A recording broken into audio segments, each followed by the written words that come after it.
সরকারি ফি। অনেকে তো আগে থেকে আমার একজন আমাকে না কয়ে 10,000 টাকা জমা দিয়েছে।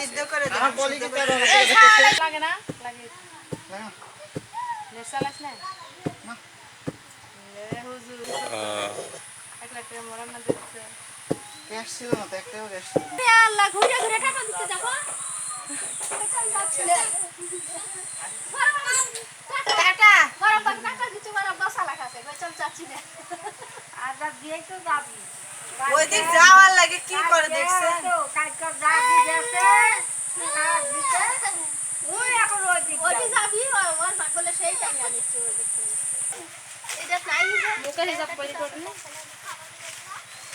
ও খালি একটু ধারা বলনা দিলে হয়। আয়ান আয়ান আয়ান ও আয়ান